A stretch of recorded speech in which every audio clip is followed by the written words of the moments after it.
आज का वीडियो मैं जो लेके आया हूँ वो शॉर्ट किलिंग के ऊपर है। वो है 48 इंच की पैनल पे, वो मैं बताने वाला हूँ। ये सैमसंग का 48 इंच का टीवी है जिसमें नो पिक्चर का फॉल्ट है।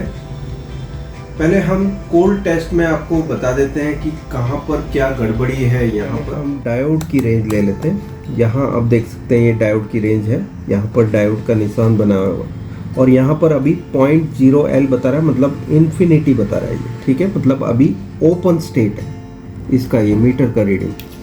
अभी हम ग्राउंड यहाँ से, और मैं अभी जो चेक कर रहा हूँ वो AVDD टेस्ट पॉइंट है। ओके, सो यहाँ पर AVDD टेस्ट पॉइंट यहाँ है।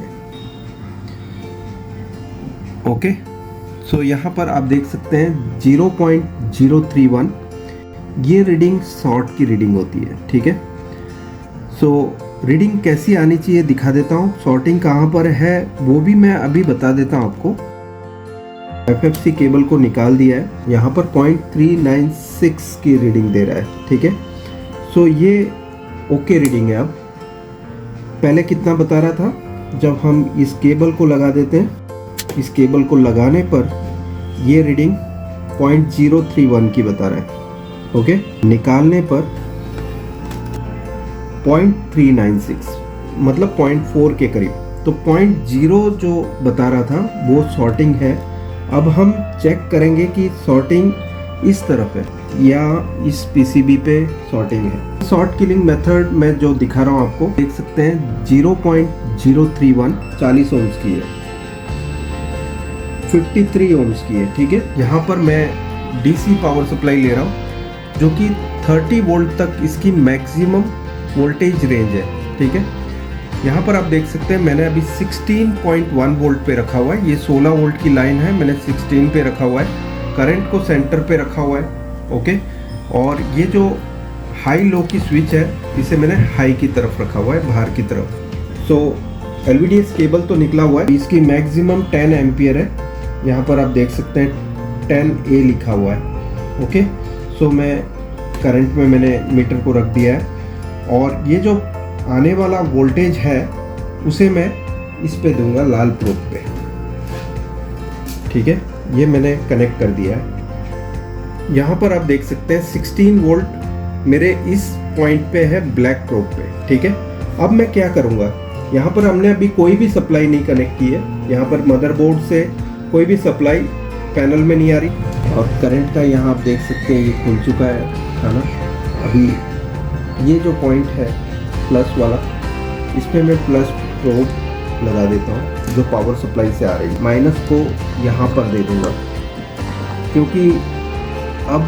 क्योंकि PCB मैंने ओपन कर दी है यहाँ से, और पॉजिटिव वायर हमने यहाँ पर लगा दिया है जो पावर सप्लाई से आ रहा है। नेगेटिव यहाँ पर लगाया है, इस पर 16 वोल्ट है, ठीक है। अभी हम चेक करेंगे करंट में, करंट बता रहा है 1 एम्पियर। अब हम चालू रखते हैं इसे। अभी आप देख सकते हैं 0 एम्पियर है, टच करते ही ये, और यहाँ स्पार्क भी हो रहा है। इस समय मैं कॉन्स्टेंटली 16 वोल्ट का पल्स दे रहा हूँ और चेक कर रहा हूँ कि कहाँ से क्या हो रहा है।